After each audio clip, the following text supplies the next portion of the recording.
As the room fill up, be sure, and I mean just that, be sure to hit the like, share this content, let that friend or that neighbor know where to go.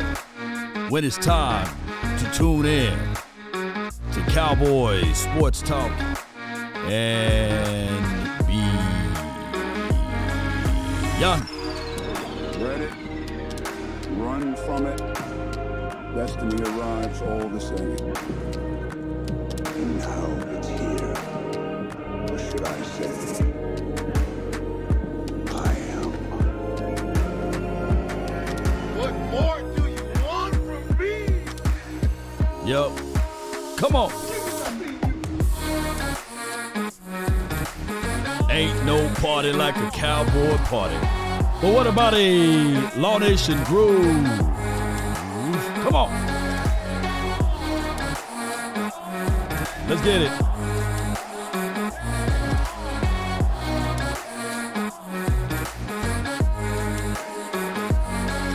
Yo, come on.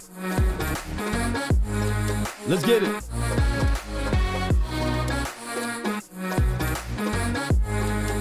Let me know if the music is popping too loud. Appreciate everybody for tuning in. The name is Law Nation. As we continue to grind to shine, baby. Mama said there'll be days just like this. 5, 4, 3, 2. They can come closer than yeah. Original, they never will be. Come on. 1. Come on. Yay. You having an unnatural allegiance to losers is not like it. Watch how to go. Come on.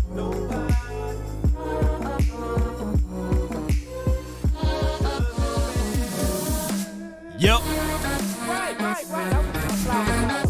All right. Come along, my friends. Come along and get on. And ride this train. Nothing on this train should lose. Thank you. Everything to gain, Cowboy Nation. Sacrifice, don't give up the fight.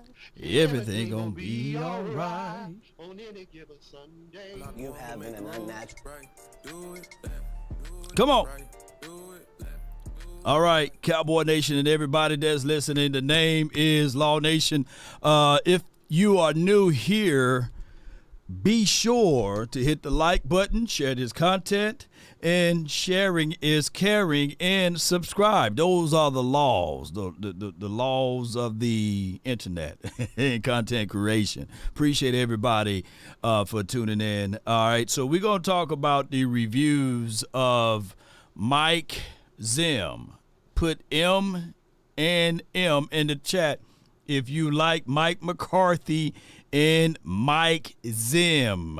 You know, we ain't going to be saying Zimmer. We just going to call him Zim, right? And we'll see what Zim is going to do for us.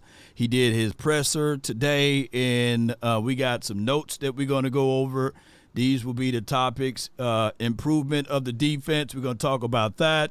The NFL offense evolution and defense adaptations. We're going to talk about that. The impact of coaching on players, maturity and appreciation from players. He gets some of that. And building confidence and communications in the team, and building a team that shared vision and different personalities. So we're going to talk about those things, and we're going to get this show on and popping. I appreciate everybody, man, for jumping in. Now that we got at least over 100 folks up in here, let's get right down to the meat and potatoes of everything. All right, so before we go into details here, he did speak of this, though. I think reports started coming out on Thursday that things were closed. Just what were these last few days like for you in closing the deal, and kind of what happened there? Yeah, well, my daughter who lives with me was was throwing up for 3 days, and she got me sick. So I was in bed for a couple days, and then the Super Bowl was going on. So, we kind of really just slow played it and kind of went from there. So it wasn't any intense negotiations or anything like that. I knew I wanted to be here. I knew they wanted me to be here, and I was told by, somebody calling for a job. Steve Wilkes. Steve Wilkes. Hey, that's fine. It really was. Yeah, it really was.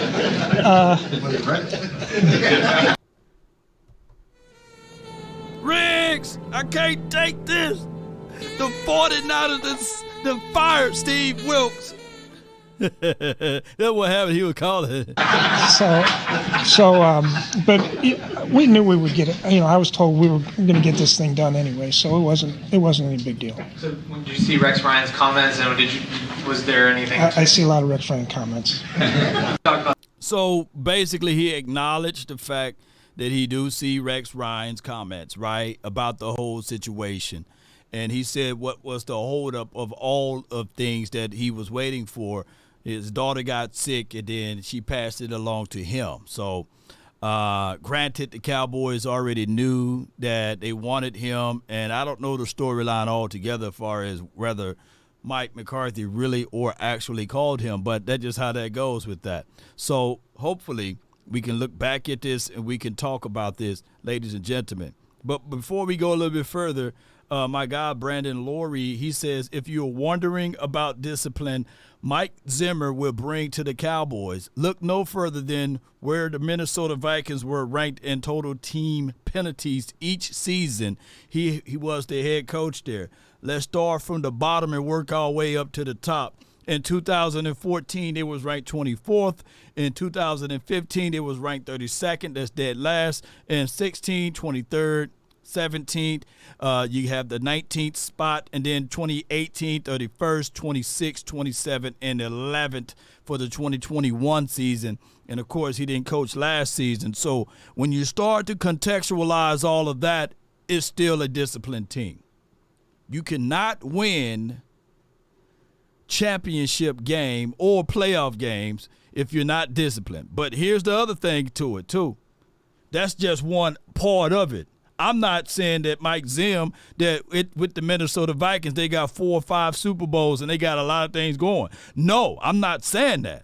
But what I'm implying is that they didn't have weapons like we have on offense. They for dog sure don't have a quarterback like we have. And I don't care what anybody talk about with Dak Prescott and Kirk Cousins, the same person. That's a whole different situation there, right? And can somebody pull up, what Kirk Cousins' record is versus Dak Prescott or versus the Cowboys, too, by the way. Now, that's a whole nother world as well. It takes a complete team. And we can literally say on the Minnesota Vikings that they didn't have a Micah Parsons over there. In 14, they didn't have a Micah Parsons. In 15, 16, 17, 18, 19, 20, 21, they didn't have a Micah Parsons. Now, Danielle Hunter last season, he did have 16 sacks, by the way. So that's real good numbers and things like that. But he ain't a Micah Parsons. As a matter of fact, Danielle Hunter, I heard you out there on the streets, man. If he's a free agent, man, we need to go grab him too. Are you not entertained? Are you not entertained? Oh, yeah, we need to grab him too. So he's been the least penalized team. And I'm going to tell y'all this, discipline is a major factor, y'all. It's part of it, right? You got to be a disciplined team. And he's a disciplinary. He's a Territorian, right? He's going to be on the sidelines. When you F up, he's going to look you right in your face, right? And he's going to demand some type of change. There will be some repercussions. And people, hey, I got to tell y'all that discipline also falls in lines of the things that you see that's going on that don't warrant a flag.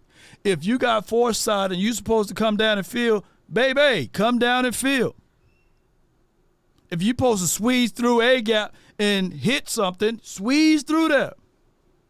That falls in lines under discipline. But if you hesitant, right, And if you don't have the mindset to be disciplined enough, those things happen. And of course, those are not flaggable penalties, right? But if you have the coach that will hold you by, those pairs that you got, he holds you by them, you're going to make sure, hey, I'm not going to mess up. So that is the deal there. That is the 1,000,000% truth right there. Branday says, laugh out loud, MZ is not going to be their friends. I'm all for it. Yes, indeed. Come on with it. The country club is over. It's over. Appreciate you, though. Shout out to you, Brandon. Riggs! Shout out to you, Otis. Ovis. Otis. I thought it was Otis. But Otis, man, happy birthday to you, man. Salute to you. And happy V-Day to all of those who celebrate that day or this day or what have you. And before we go a little further down the mix here, there was some foolishness that happened, and our prayers and our hopes goes out and wishes goes out to, and condolences too goes out to those who lost a loved one at the Kansas City joyous celebratory parade. There was some fool out there that tried to, or did, he did ruin it for multitudes of people here. But if anything that I know in this world, we're going to figure out a way to overcome these type of crazy things. And he was absolutely a coward, right? And Jordan Shorts, he kind of retweeted that out or tweeted that out of what happened. So prayers out to those, man. And it's not just, for that occasion, because we all know that people lose loved ones daily, right? And areas get affected monthly, and things happen daily, every second, right? So prayer out to all of them. Keep this in mind, ladies and gentlemen. We live in a society that a lot of people do a lot of things for clout, right? A lot of people do a lot of things for attention, right? A lot of people do a lot of things for the fame, right? But also we as people, we can't be in fear walking around, right? Because of someone else's mindset. So that's why I say you always operate, you always walk in faith, right? Because any day somebody can be crazy out there. But you should enjoy your life. Never live in, I'm never going to step outside because of those things, right? I saw a video the other day, Yellow Beezy, he's just trying to work out, right? And then somebody want to challenge him to a boxing match, right? He don't know what's going on, right? Some boy gonna pull up on him, talking about, let's fight, let's box. Man, this dude coming out of the gym. He got kids at the house, man. That street stuff, man, y'all need to stop that. And he went against all codes. Dude just trying to bomb rush, man, right? Somebody put the gun away. Let's box, man, let's box. And people fail to realize you're gonna approach a lion and they're gonna ask him not to bite. Come on. We got to get better as a society, right? We do. We got to get better as a society. At the end of the day, man, if Yellow Beezy would have whipped out and smoked him, and then all of a sudden he goes to jail, right? Or vice versa. He goes up for the fame. For the fame? Come on, dude. Come on, man. And look, this is the type of society we live in, right? But neither here nor there. I'm glad Yellow Beezy is okay, and I'm glad the other dude is okay as well. But I don't know, his time is ticking, because now he gonna have to answer to all of the clout stuff that he done chased up. Now, you know what I'm saying? It's gonna chase him back now. Okay, yeah. That's how it is. Yeah. Yes, indeed. But neither here nor there. The Mike Zim review. Let's get to this part right here, and then we're going to play these excerpts. And I appreciate all of you guys for all of it that you guys do. Come on with it. Yeah, appreciate y'all. Come on with it. Yeah. where you can go. I'm with that. And then here's your old team as our resident former Cowboy. Mike Zimmer is back in Dallas as the defensive coordinator. Was that the right choice? I love Mike Zimmer. And yes, from a coaching standpoint, from how good he's called defenses, my only pause and the reason why I'm meh on this, G, is because I want to see what the front office is going to do as far as building a roster defensively and having what it takes to actually give Mike Zimmer all the pieces that's needed in order to have success. Yeah. That's my issue. I talked about this a couple of days ago. People were like, you're not excited about Mike Zimmer? It has nothing to do with that. I want to be excited about what the Cowboys do at free agency as far as building a spine on their defense. This team last year, and I'm going to say it because you heard me say it 100 times, this team in the National Football League that was trying to win a Super Bowl played football without a linebacker. Think about that. I love it. I love it. I LOVE it, man, because he said without a spine. I've been talking about this for a long time. Core. You got to build your core up. You got to make sure that you are sturdy enough. Sometimes you can look from afar and see that house and you'll say, man, that's a beautiful house. But are the foundations built right? Who out there know before you build a house, you got to build down first. You got to dig out some stuff first. The lower you go is the higher your building will be able to go. A tree. Roots must take ground. It must go first down. It must grow down before it grows up. And the Cowboys got fixated on the beauty of the outer appearance, but nothing on the core was there.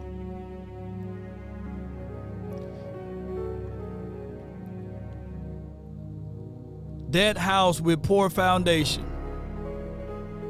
you can put paint all over it and make it look pretty every day. A person that don't know what they're getting will say, yes, I would love to have that house. And they get in there and they say, yes, I would love to have that.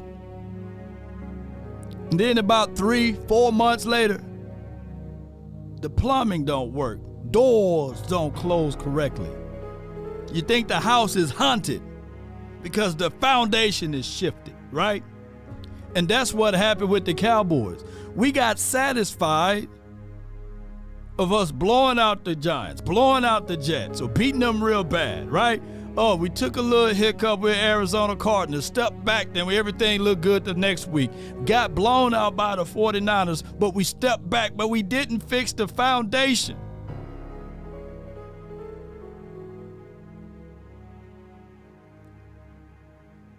We tried it with those Flex Seal. Yeah, Flex Seals. Hey, man, there's a crack right there. Give me some Flex Seal, man. Let me just go ahead and put some plaster over it.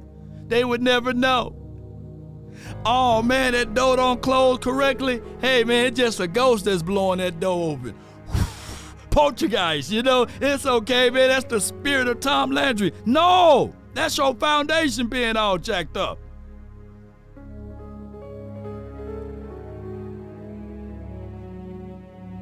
So now, what Spears is saying is measured. It's measured.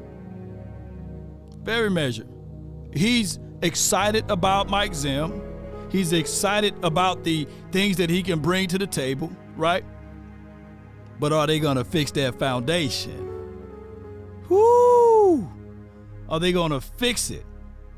Can we flush the commode without it backing back up on us, right? Can we close the cabinet doors without it swinging back open? There's somebody right now walking around the house like, oh, that's what was going on. My foundation is flawed, right? And ooh-wee, baby, I got to throw this in before I hit play again. Will he at least change the batteries out on the smoke detector? How many of you guys watching my show right now that all you hear in the background, beep, in your house, beep, beep, be going on for years. Smoke detector just beeping at you.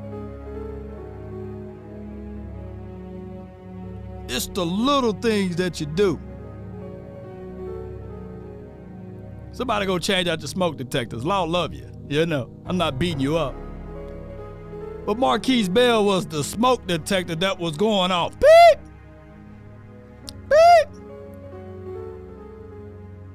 Damone Clark was that smoke detector that was going off. Beep! The craziest thing of it is that it's still operational, but it's letting you know that the battery is low. And it's time for you to change it out so that in the event, if something real happened, that it can give off its full force. What happened? We never changed it. We went straight, we got comfortable with it, and we said, okay.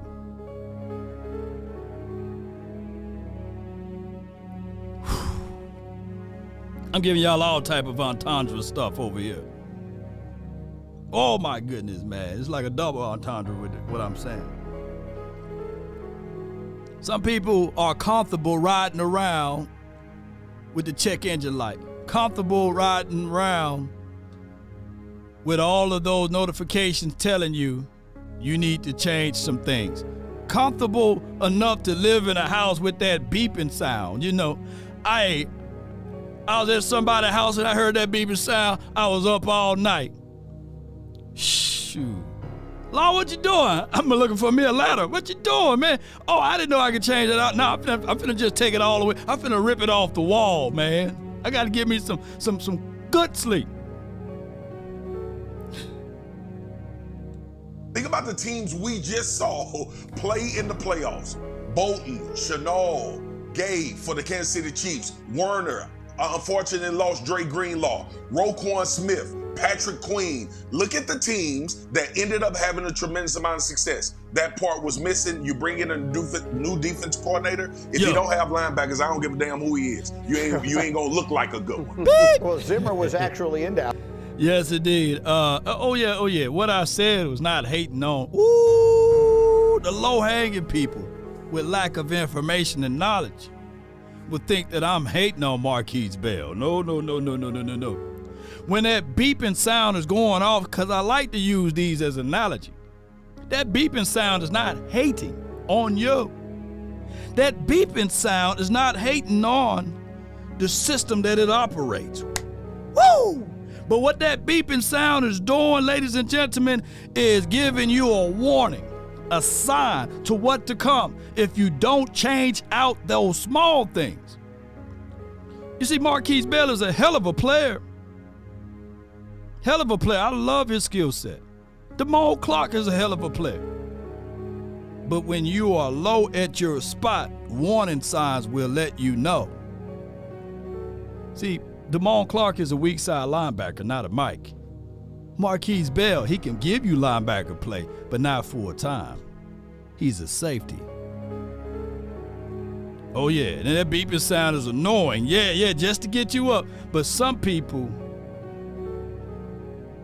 get used to it. Their brain get used to it. Some people get used to when they're walking upstairs and they hear the cracks of the house, the shifting of the house. Some people used to the doors not closing in the cabin.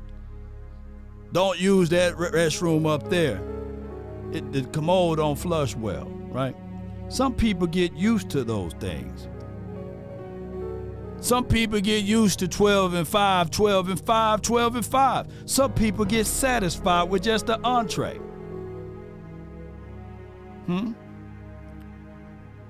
Yep. Some people get used to saying, "Hey, how come we can't win it all with Dak?" Huh? Y'all think Dak goes without a spot or a blemish? No. If you want to win it with Dak, you got to surround Dak with capable parts. If not, guess what? 12 and 5, 12 and 5.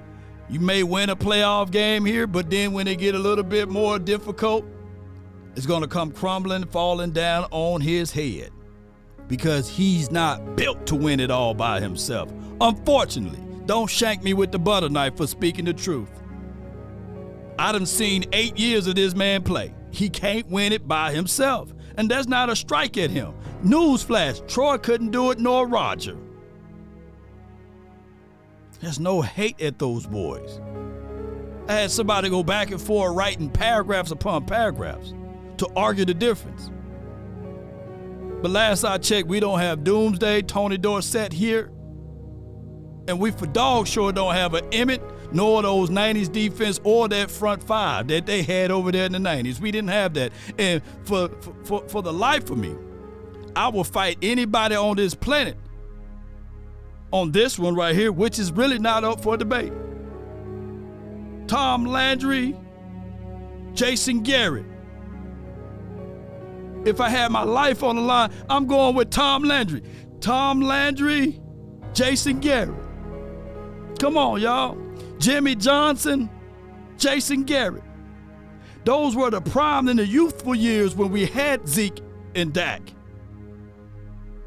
And then when we finally got Mike McCarthy, big Mike McCarthy, he came over here, we were wobbling, and they cut his legs off from under his feet. Well, if you're going to come over here to be our coach, you got to also have Jason Garrett's offspring, his son.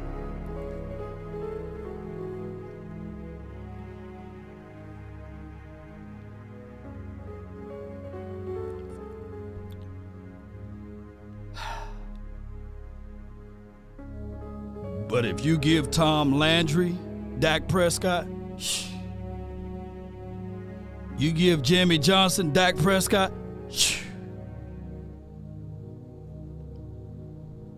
Alice, the last time that team won a Super Bowl, and so, of course, was Emmitt Smith, the Cowboys legend. And now with Zimmer back again, Emmitt Smith has a lot to say. I want to read you some quotes from the legendary Emmitt Smith, as beloved a former Cowboy as there is. He said, "I'm tired of being sold on what the Cowboys could be.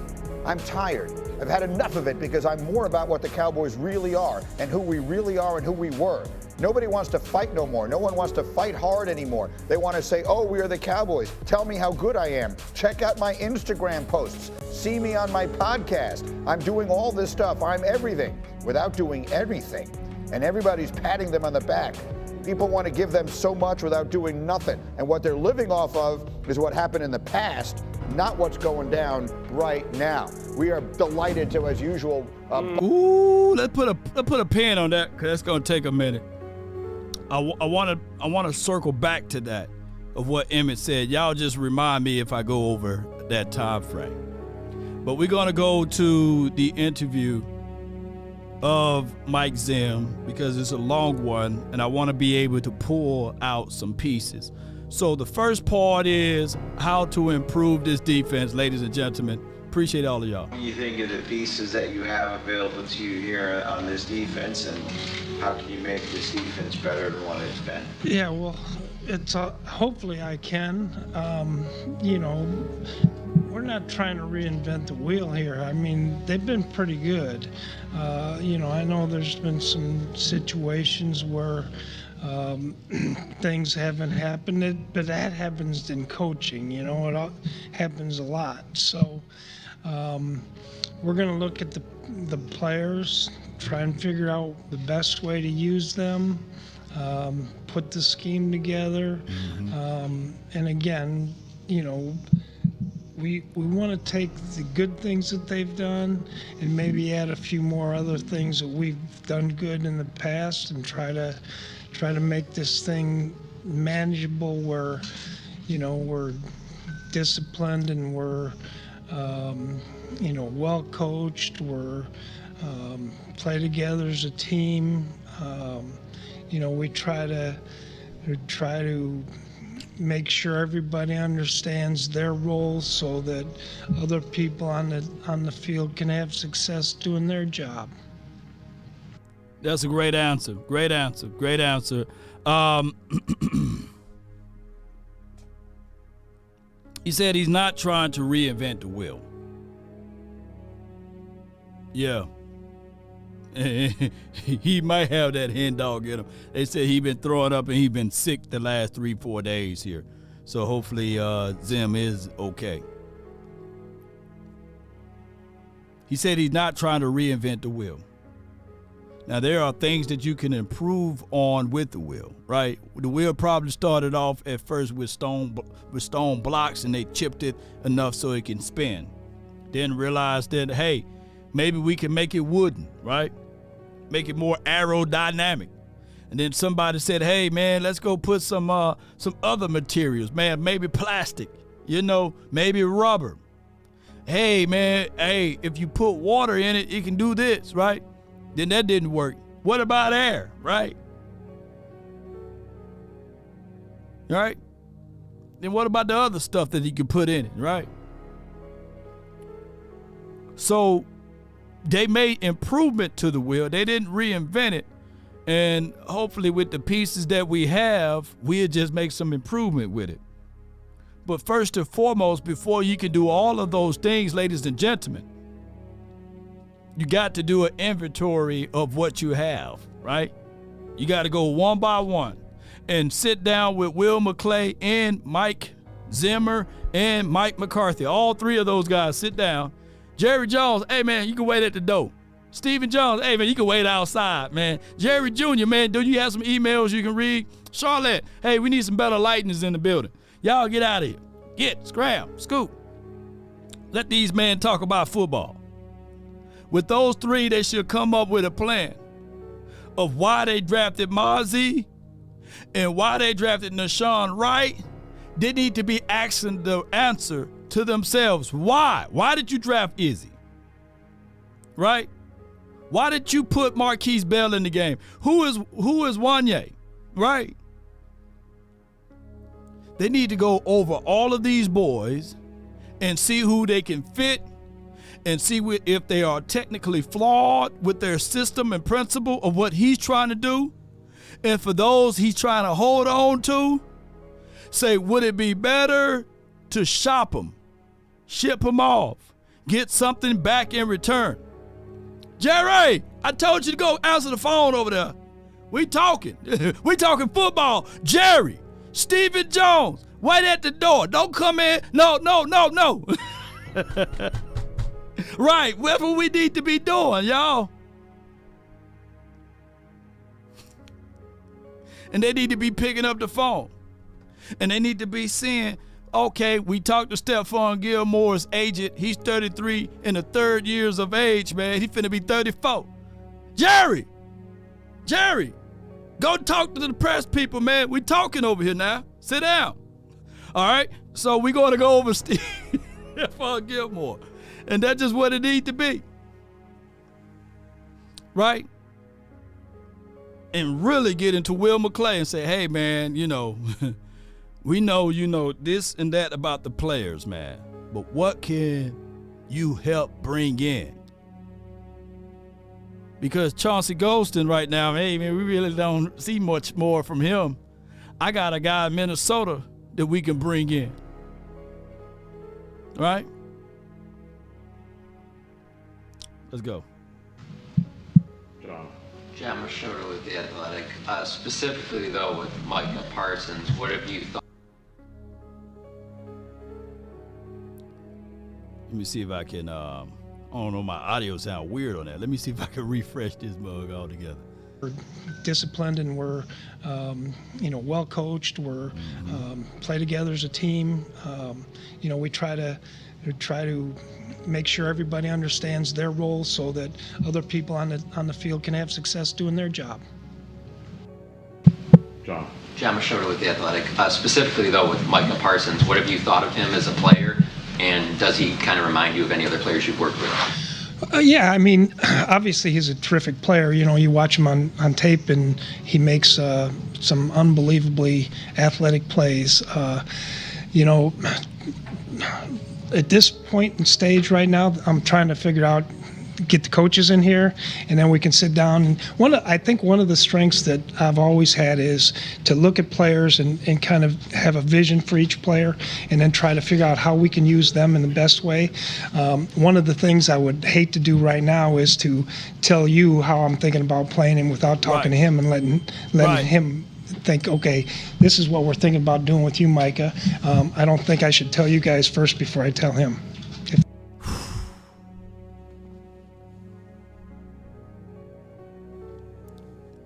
Brilliant response. Brilliant. I need to talk to him first, man. Take me to your leader. That's the worst thing that could ever happen, y'all. For someone else to tell you about something that you need to do. From a third source, fourth source, fifth source, sixth, whatever, you know. I need to hear from the horse's mouth, right? That's real man accountability too. Don't sneak diss me, man. Don't talk behind me and talk in circles around me. Just tell me how it is, man. Hey, Law, man, you need some gum, dog. Here you go. All right, cool. We good with it. Don't be talking and you be like 4 or 5 days later, hey, man, that damn Law boy, woo, halitosis or something, right? Just be real with me. Cut it real straight with me, man. When I'm talking, I know I get wild sometimes. It may be some stuff on my beard. Like, hey, Law, you got something on your beard, dog. Get it off. Don't just let it sit there all day. 3 hours later, I'm looking at it like, dang, man, that video was fire. But I had a little crumb on my beard, right? That's what we looking for. Real accountability and just being straight up with someone. Come on. That's just what we want. Don't lie to kick it.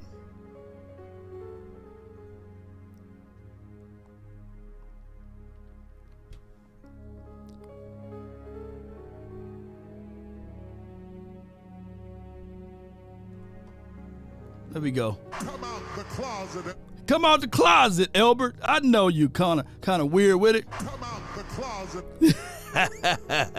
Talking about Law don't like it real. I haven't found a person on YouTube that spit the realest like I do. And if you do, find that person and send them to me. And let's compare numbers to numbers because it's not going to be the same. It's not going to be the same. I give y'all the realest on this YouTube circle, even out there at the game or at Oxnard. Find me somebody that's realer than me. I'm waiting.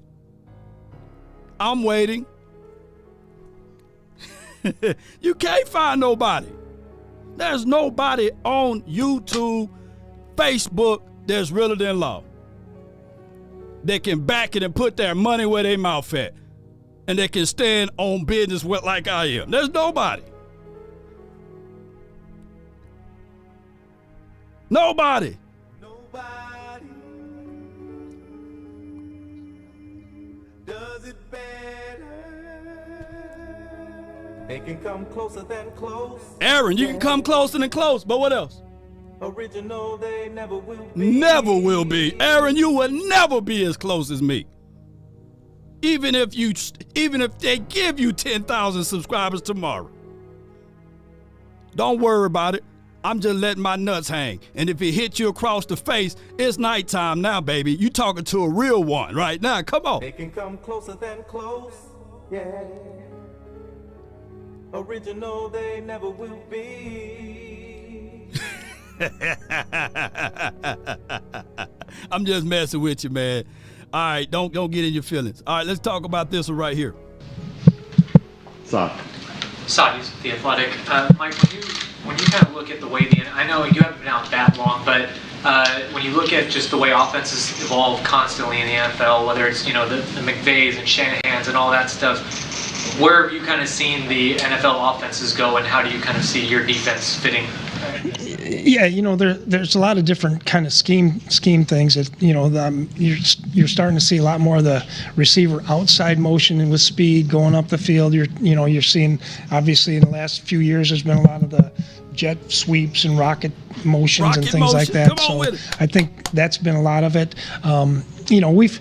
We've all talked about the different ways to handle it, and football is an evolving game, whether it's offense or defense, and so it all kind of comes back. The defense catches up, then the offense catches up, and it just kind of goes from there. So without being too specific, I know I'm not, but we'll have ways to combat these things. No doubt, no doubt. So he's talking about the offense evolution, right? And the defense in his circles.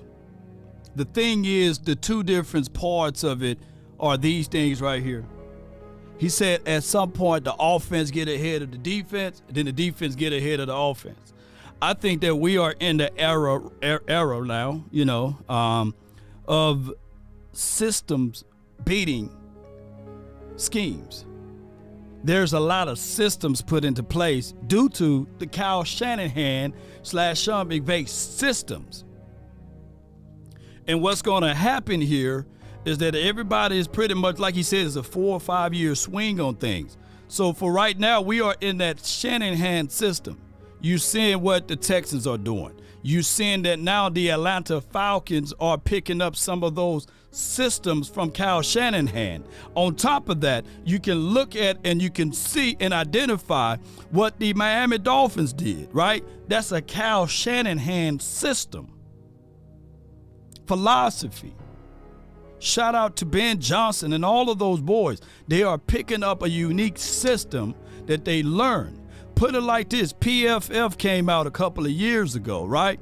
Bobby Slowick, he used to work for PFF. He used to work for he was one of those PFF guys. He learned and he studied what the absolute reason why a quarterback act a certain way, the tendencies and the flow of offenses, and he applied it. So that's why, hey, when you look at the Atlanta Falcons, their new offensive coordinator, I think his name is Zach Robinson or something like that, he used to work for PFF. Interned with those boys and beyond. And now he's an offensive play caller. They designed a certain system. But once you figure those things out, every system have a flaw to it. And unfortunately, once that flaw is figured out, you can capitalize off of it. I think Kansas City Chiefs, granted, we just going to say this, though. Not everybody got to Pat Mahomes, right? So that could be an escape for them.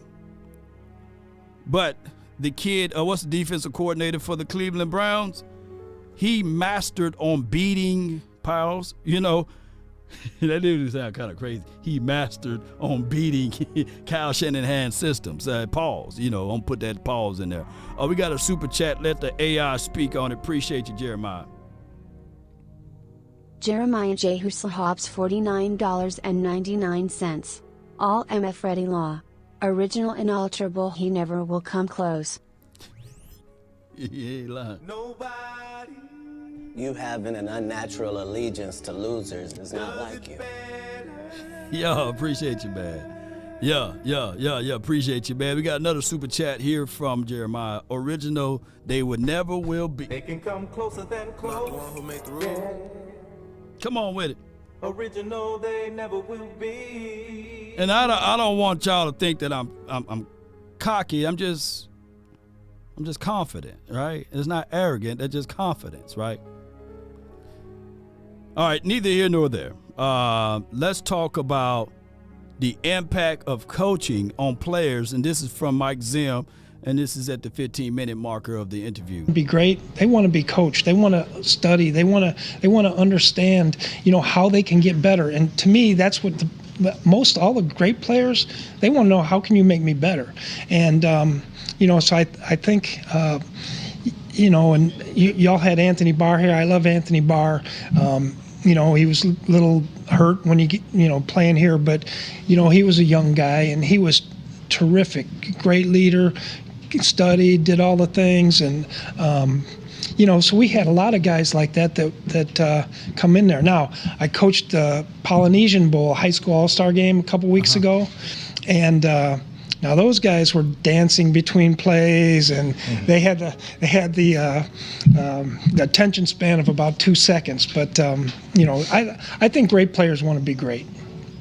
Mike, you gotta want it, man. I do like girl talk, boy talk. The girls, they had Wanye Thomas on, and shout out to Aisha, salute to her and her crew, Jess and all of them that was there, that I believe. And Wanye said he wanted to be coached hard, right? He wanted that sternness of coaching. So wanting that means that he applied, or he's implying that he wasn't receiving that. Y'all get what I'm saying? He was not receiving that.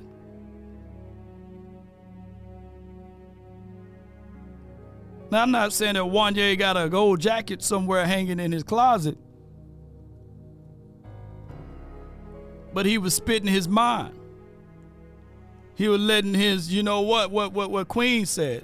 He was letting it hang. And those are things that, you know, we needed here.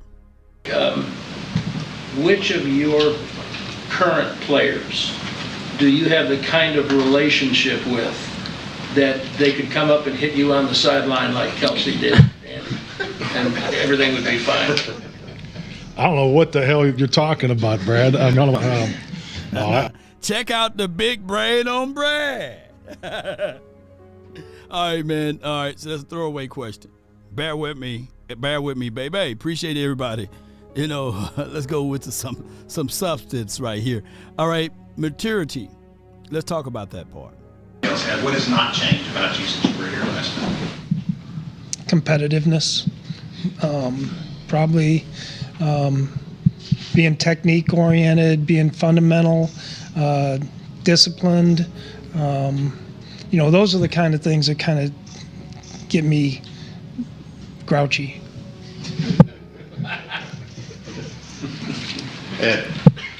Ed Werder, ESPN. If each of you could address when Dan Quinn was a defensive coordinator, obviously created a great emphasis on turnovers and defensive. Hey, man, Nerder said, Chad, you crazy peacock is. You won, Lord.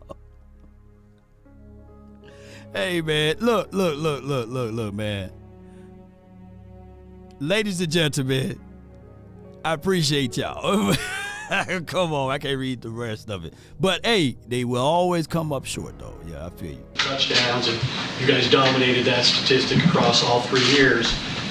Does that approach continue here, or do you have to give up something there to be more sound and play, you know, defense against the run and so forth, areas which have been weakness in recent years?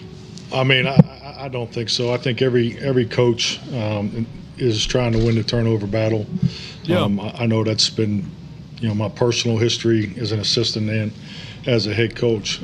So how you train it, I think it's like everything in this game. You know, Mike's talked a lot about technique and fundamentals, and you know, your ROI usually speaks to the energy and what you put into it. But you know, but with that, it's also, you know, we're aware of the discipline things that we need to be better at. But I don't think that takes away from our ability to take care of the football and take the ball away.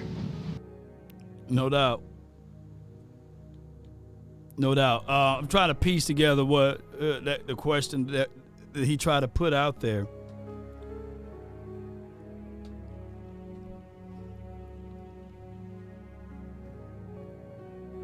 Run defense, to me, is a form of discipline. If you're not disciplined on your gaps, if you're not disciplined on your exchanges, right, your pursuit, and if you're not disciplined when you're supposed to set the edge, right, and ward off your opposition, right, and not over pursue, those things come into play. When you go back to look at the Arizona Cardinals, that was week 3, right, ladies and gentlemen? It's not that Josh Dobbs is an athlete like a Michael Vick, but he would gash you if you're undisciplined.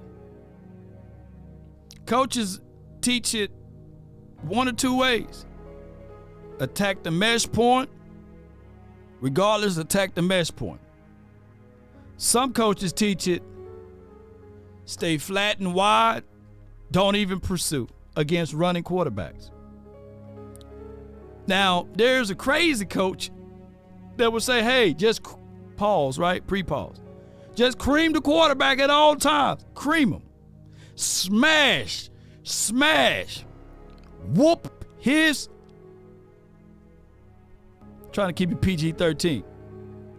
Just beat him down. And that would get them up out of that college stuff. A disciplined team would know how to stop all of that running with the quarterback with that play.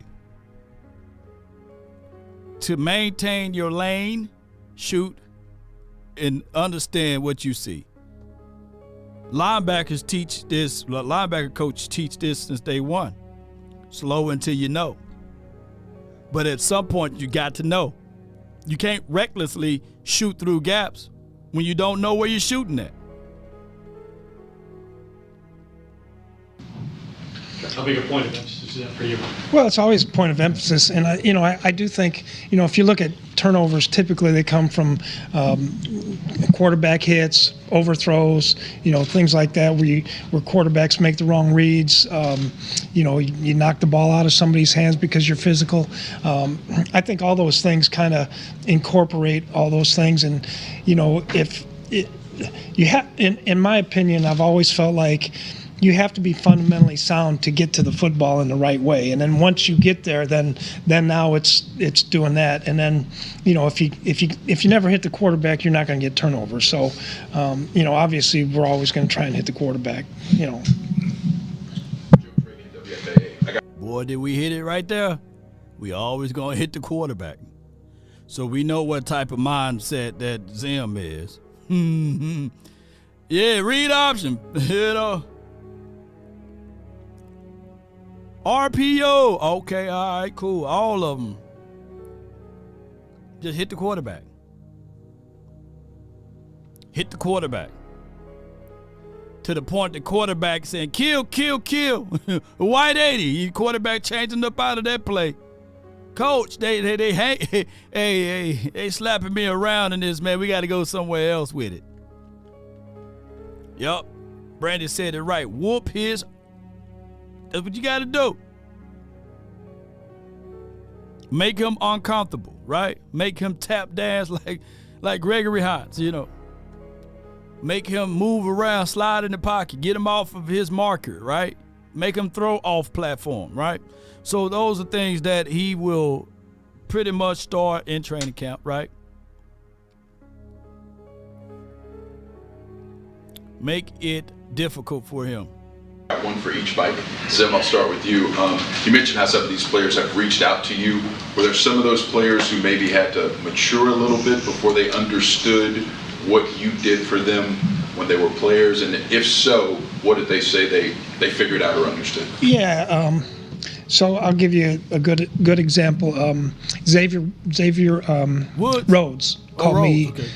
Probably 5 months ago, and I was on his rear end every day about being disciplined, getting in the right footwork, all this stuff. He became a terrific player, and he called me and he just said, "Coach, I know how hard you were on me, but I appreciate what you've done for me and the family and the things like that." And I mean, you hear that, there's a, I probably was too hard on a lot of players, but I've heard it several times, and so I think that's it makes you feel good that they understand that you're just trying to help them. You're not just out to be a mean guy or something like that. So, and then man, you're supposed to have that love-hate relationship, with your coach. Some coaches are love, all the way. It's just straight love. But you got to have that love-hate, type of mindset. I remember back in the days, there was a coach that really people love. I think his name was Barry Switzer. I had to play with y'all. But coaches that wanted, that most people love. What was that coach back in the days for the St. Louis Rams? His name is I think his name was Mike 2 or something, They won the Super Bowl in '99. What was that coach name? He used to be a long-time coach for even the Eagles. Everybody loved him, Couldn't find a negative word to say about him, but he coached really good. They loved him. What's his name? He'll go to the podium, he'll start crying and everything. No, not Mike. Well, I guess it wasn't Mike Martz. What's the coach before him? Wasn't him. Not Holmgren. Not Dick Vermeil. Was it him? I just know when I see him, man. My bad, y'all. I got his name all mixed up. It could be Vermeil. It was Vermeil, huh? Yeah, they loved him, man. Oh, my God, man. They loved him. And I think he coached for the Eagles, the Rams, the Chiefs, right? Vermeil is his name. Whatever his first name is. Yeah, yes, it was him, right? Vermeil. Let me Google him. I think it was him. You know, he was a real good coach.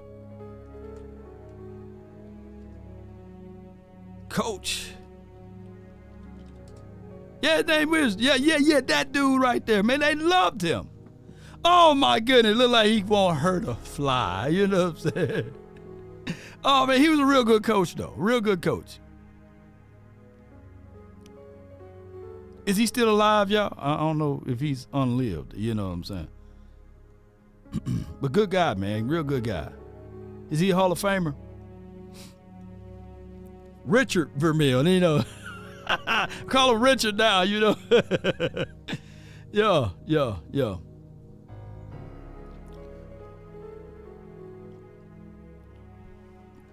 Yeah, he coached the Eagles. I think he coached the Eagles, the Chiefs, a whole laundry list, you know.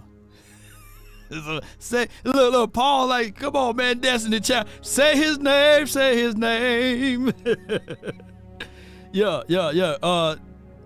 Flash said, do you think we can get Steve Wilkes? I think so, you know. If he's looking for any type of revenge. And if Jerry Jones is thinking from my philosophy, there's no salary cap as it relates to coaching, he should pick up the phone. Jerry, while we in this meeting, pick up the phone. You and Steven. Y'all go do something. Yeah. Mike, for you, Jerry talked about being all in. Can you give us your description of what being all in would mean for this organization? For the organization? Yeah. I'm just trying to get coaching staff hired right now. No, I think with that, obviously we've had some really good teams in the last couple of years. We're disappointed that we haven't reached the ultimate goal, but yeah, I think it's just identifying the fact that it's important to go back and start with the basics, and that starts with player acquisition, and ability to get the new staff and get the personnel guys in the same room next week, and just make sure we just stay on point and do the things we need to do to make sure that we're winning, and building that confidence and the things you need to do when it comes down to the stretch, in the playoffs and win. Building that confidence, man. Keep going. And and win playoff games and win championships. So, but as far as everything else, that's the way I took it. Michael Gelfand, Dallas Morning News for Zimmer. What needs to be done in the months ahead to get this run defense to where you want it needs to be, and how will your philosophies guide that? Well, we got to get the staff together first, and then we got to go through the film. We got I hate saying process all the time, but there's a process about getting all the. First off, we got to get all the coaches on the same page. We got to speak the same language so the players. Oh my God! Hey man, thank y'all for tuning in, man. I can go, man. We can get on up out of here, right? We can get on up out of here now. Got to get the coaches on the same page, man. Everybody got to be speaking in unison. Everybody got to be singing from the old folks say this, all and everybody got to be singing from the same hymnal. That's the reality of it. So I want a miniature coach summit. All of these coaches get together. Steve, Stephen Jones, Jerry, y'all gonna wait at the door. Charlotte, paint something in here. Put some nice colors and pictures up, And Stephen Jr. or not, Jerry Jr. Hey, man, just pick up the phones, man. But this is the coaches summit, man. We all gonna be on the same page right here, man. Right? Because everyone have a reason, but results are what matter. They didn't care. The 4-ladder, the 3-ladder network, they didn't care we were using safeties as linebackers. They didn't care about that. They didn't care that Dak Prescott threw those pick six. He threw a pick six in the playoffs. They didn't care. But what was the reason why Dak and CeeDee Lamb wasn't on the same page? They scoffed and laughed at it. They make tons of money. They talking about it. The first thing that they talked about, and I know Darius always give me a little heat about this, but the first thing they talk about this morning, they didn't talk about Kansas City Chiefs all day. They said, let's throw in a conversational piece of this doggone coaching staff.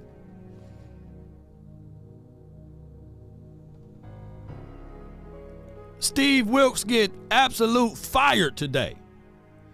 And to them, that's just a fart in the wind. They're not going to pick up and continue to talk about that. It smelled bad for a moment and it's gone.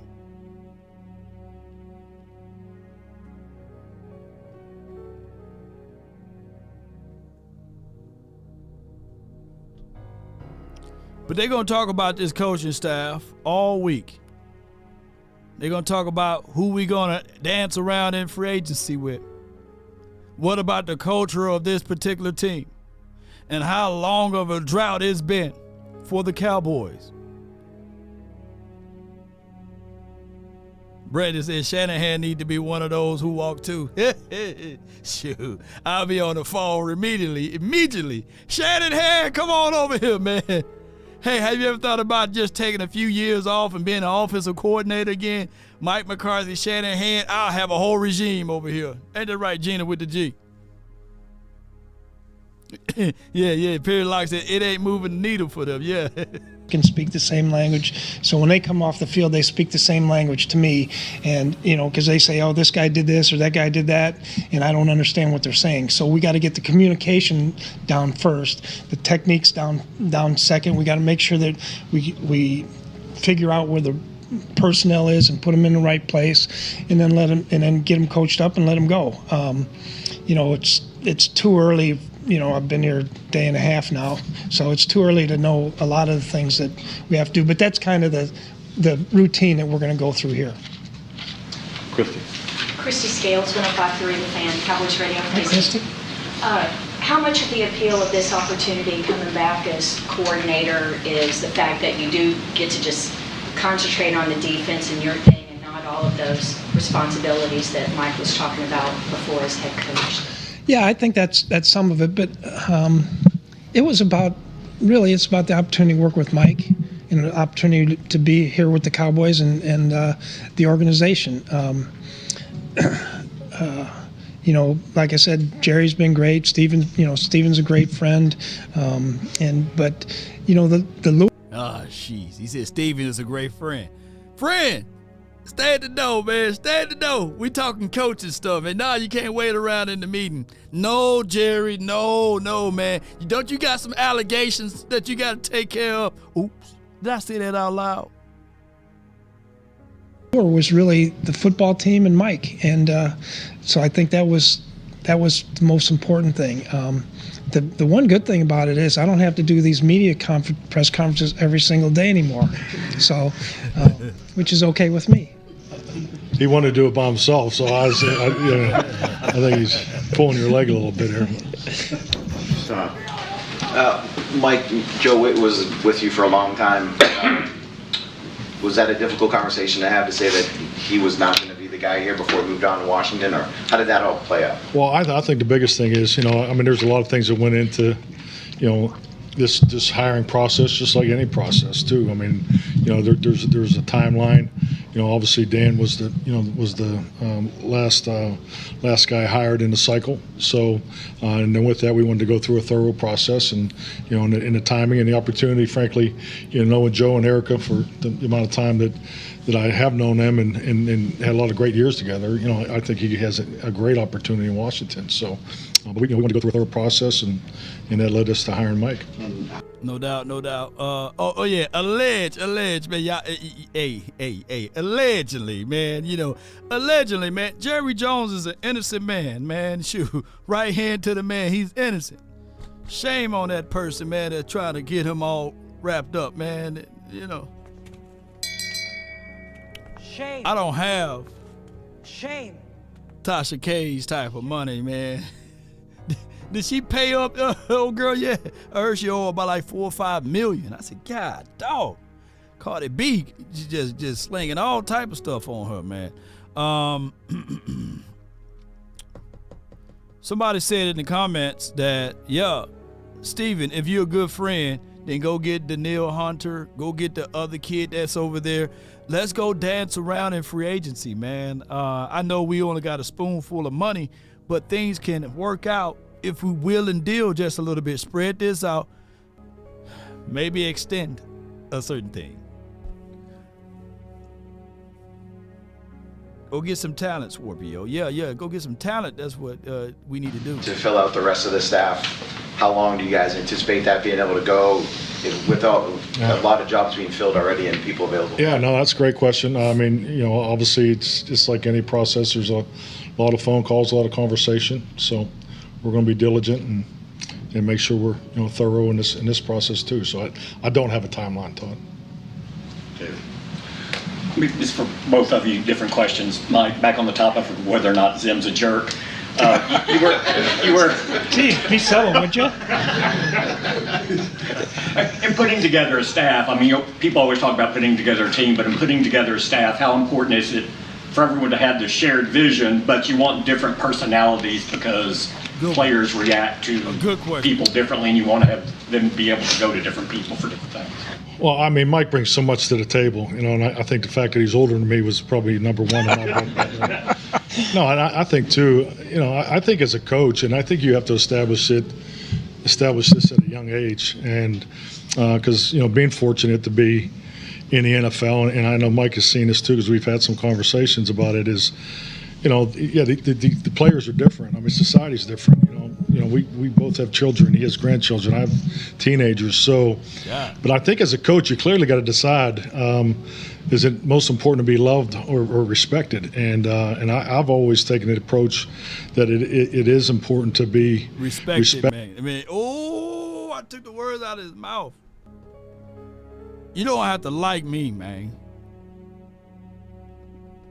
but you gonna respect me. That's just how it goes here, man. Y'all, look, people can jump in. I keep the comments up or what have you. You don't even have to like law, but just respect law. You know what I'm saying? That's number one law over here. You know what I'm saying? Just be respectful. You don't have to like me. You don't have to love me, man. Not the one who made the rules, right? Do it, right? Do it. I don't make the rules at all, man. So that's all I'm saying here. And I love that approach. I'm glad Mike said that you don't have to love me, you don't have to like me, but you're gonna have to respect me, right? So when I enter the room, all of that chatter and stuff gotta stop, right? Teachers here. Have y'all ever had a substitute teacher? They come in the room, they still talking like yeah. But they would never do that real teacher like that. Before love, and I think the love comes later because I've found that in my career that guys probably really don't appreciate you until after the fact more, and that's fine, that's life. But we're all here to win a championship, do a job, and so forth and so forth. So, but I forgot what your question was. What was? No, just the different personalities and just being able so. I think to clear, I was trying to give you a filibuster. Mike needed a break. He's kicking me under the table here. But I was just going to say amen to what you just said. I thought it was great. Yeah. It was great, Mike. No, personalities are very important. And I do think, with his experience, the way he came into the league, his father being a high school coach, those things are all very appealing to me. His work ethic, and having a mutual friend in Marvin Lewis and just the people that you really trust in this business, having personal experience. I think Mike might. I don't know if I've called many games against another coordinator in my time in the league too. So all that's important. But the next part is make sure they fit with him in the defensive room, and we still have a couple things on offense too. So you're always looking to do that. But I think it's very important that you choose respect over love. It's nice to be loved all the time, but at the end of the day, it's respect has to be first. We have one rule in our football operations, and that's no disrespect, and that covers everything. Be on time. Talk to people the way you want to be talked to, treat others the way you want to be treated. So, and that's just something I've always tried to live by, especially as a coach.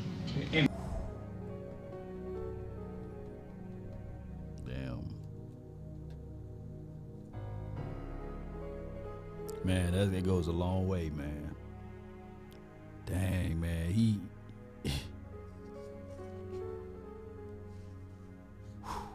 That's good stuff right there, boy.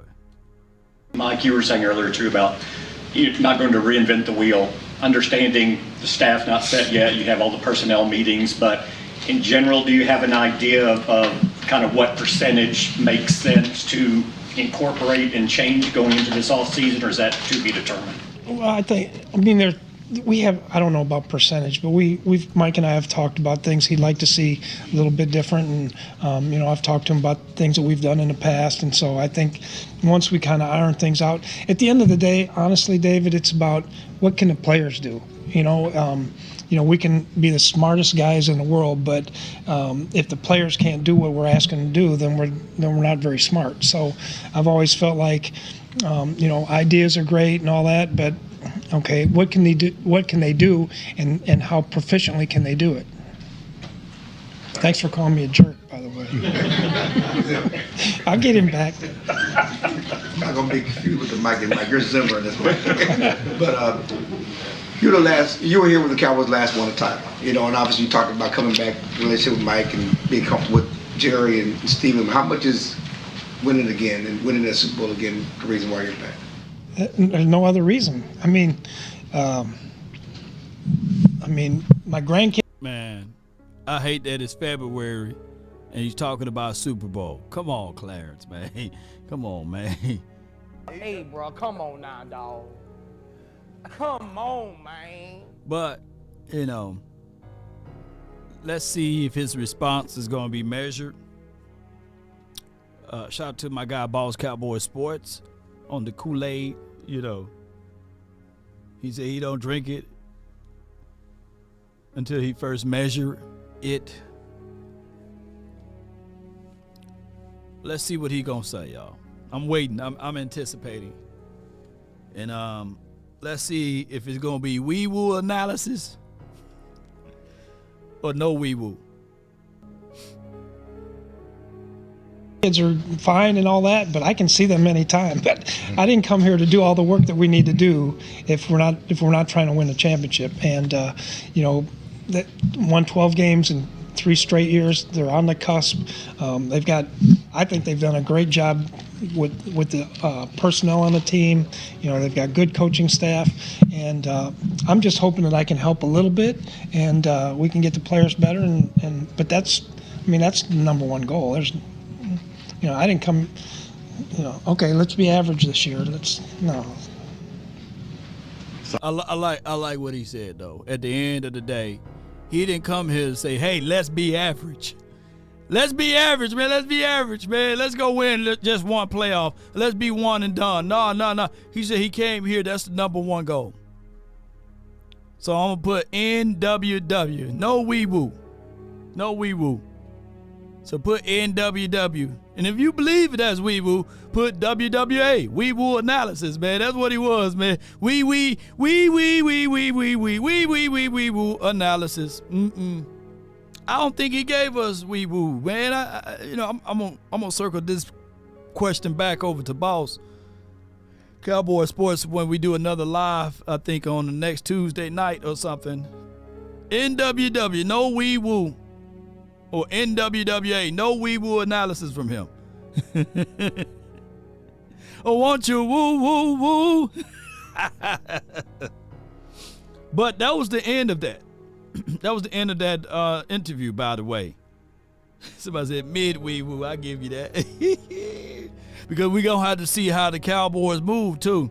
So, with that being said, that's the link. I put it down there so y'all can click on it and watch the fullness of that entirety of the interview there. That's about 45 minutes, 40 minutes, give or take, and the full interview is there. But before I clicked over, we talked about what Emmit said.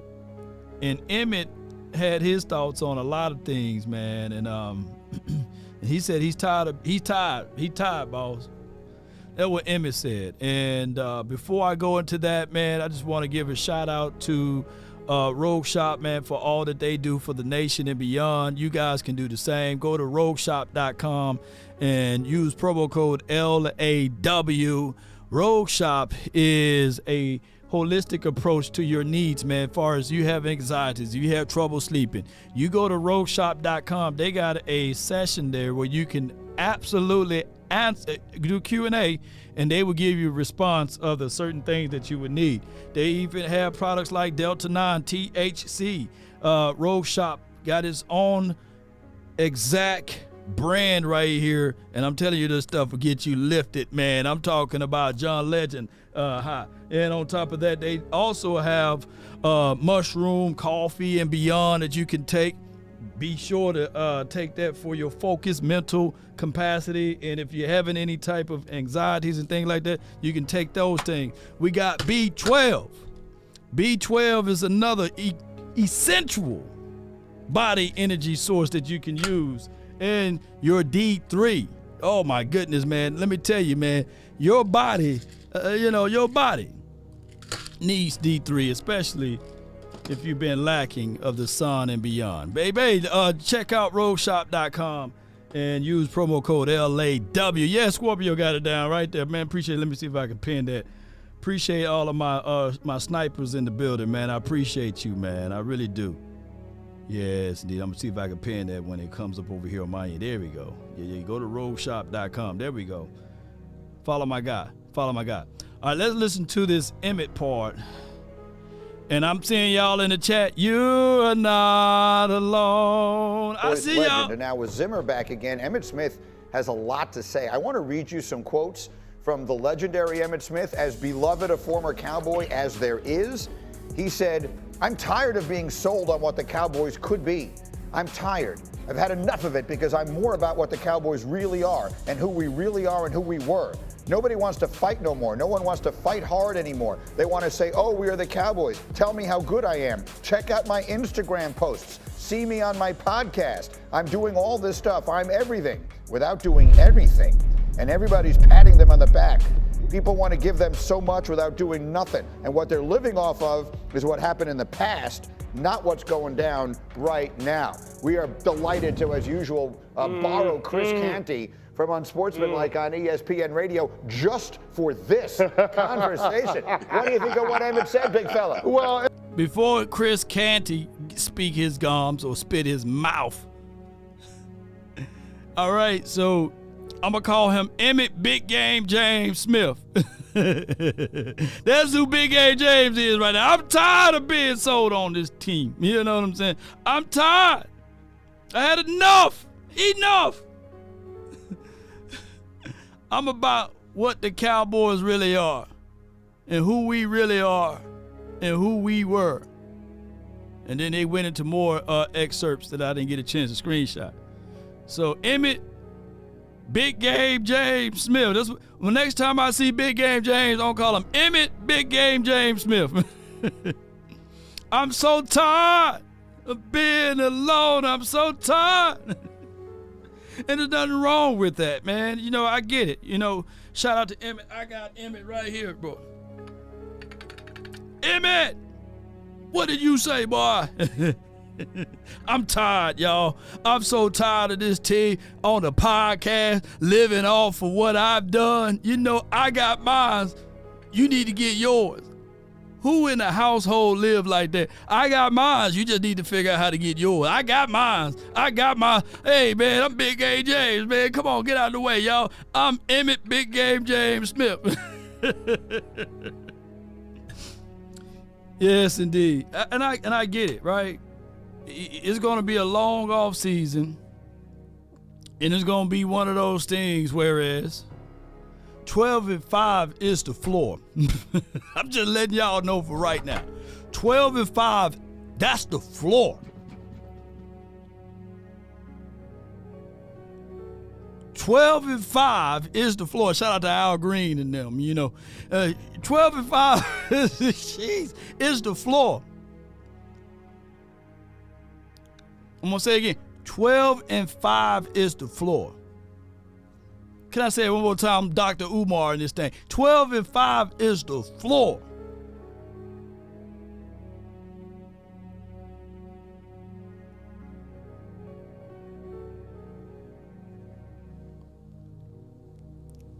So if the Cowboys are going to make any impact this season, it's going to be extremely hard for us to get up and root and support this team.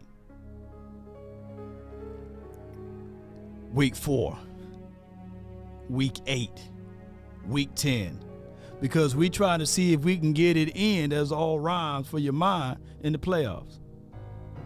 But one thing that can change us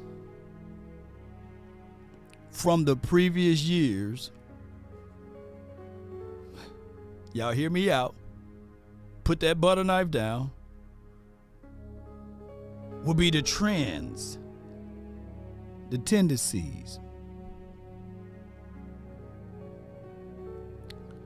Because they made it so god doggone hard for us. They poison us with what we look like at the crib.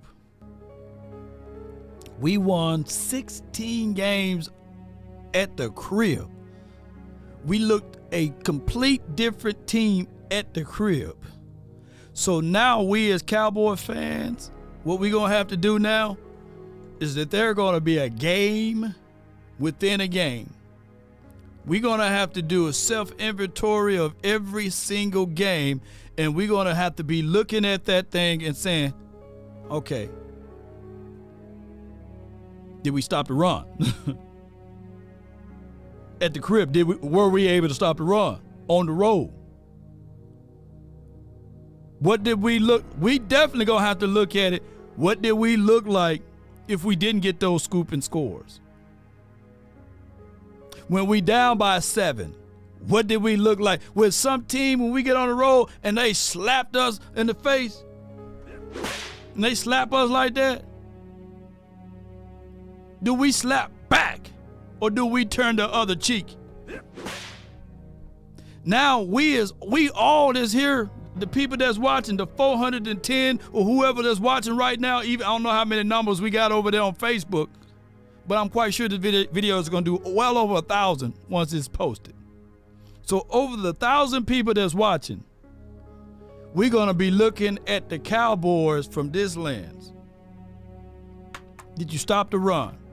Did you get a bonehead penalty? Were you able to come back after someone slap you? If you're down by 2 scores, how do you rebound? Are you pressing Dak Prescott? If you see Dangerous Lamb complaining about not getting open, did you move on from him? Did you approach him and look him in his eyes and say, get this together? You know what I'm saying? Are we able to run with an authority now? Are we able to say, okay, it's okay. When you throw a ball in the middle of the field, can we make them pay? We didn't have that in many of years. I think Rolando McClain was the last guy that when somebody was playing around in the middle of the field, we made them pay. That's 8 years ago, 9 years ago. There's been a free pass in the middle of the field in the last 2 or 3 years. Somebody throw the ball in the middle of the field, hey, Donovan Wilson had it for a little bit. So are we going to bring that type of mindset back? Be like, man, coach dialed up his play, smoke, drag in the middle of the field, and we can't revisit that. That dude, that linebacker right there, shoot, he killing us, man. He hitting real hard. Don't call that play again. Let's check up out of this. Or your mental toughness is there. When they do those RPOs or they'll read option plays, Jalen Hurts drops back, read option. Do you smash them, you know?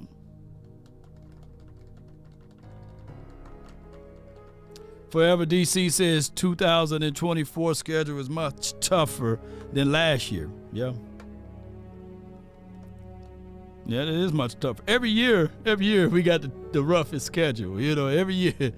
You know, if you think I'm lying, go watch what these pundits and critics say before the start of the year. Oh, I have the Cowboys going 8-9. You know, this would be another. It was an 8-8 type of deal. But nobody in the last 3 years had us going 12-5, right? So every schedule is kind of rough for us, unfortunately. But of course, this schedule is supposed to be rougher. All right, so let's listen to Chris Canty and Spears. Emmit's tired, and I guess it's ironic because he's got something in common with the Cowboys team this year because according to DeMarcus Lawrence, who was on First Take last year from the Super Bowl, the Cowboys were too tired and too burnt out to put up a fight against the Green Bay Packers in the playoffs. Yeah. And that's the part, to me, that's the biggest issue down there in Dallas. I hear what Marcus is talking about as far as the overall talent on the roster, but by far the bigger issue is the culture down there in Big D. And Mike Zimmer is going to go a long ways to being able to help that out. Like, Mike Zimmer is a no-nonsense type of coach. He's off of that Bill Parcells coaching tree. He's going to bring the requisite things that you need a DC to do. He's got versatility in his scheme, whether it's 3-4, 4-3. He mixes it up with zone and man. You're not going to get a beat on him that way. But I think the most important thing is he's going to be no-nonsense. He's going to coach these guys hard, and from what it sounds like, that's something that's needed in Dallas. Absolutely. And you know, Lewis, you and I were talking about Emmitt's comments earlier this morning, and basically what you were telling me he's saying is these Cowboys are still living off of what his Cowboys did a generation ago. There is absolutely no doubt. That's what he's saying. Y'all are all getting paid and having podcasts and, you know, getting put on GQ Sport Instagram page with your luggage and stuff as you're walking out the hotel, getting on the plane and stuff. You're getting all this attention off of the work that I did, off of the work that the playmaker did, off the work that Eric Williams did, off of the work that Darren Woodson did, off of the work that Troy Aikman did. Because I can tell you this, those teams weren't having it.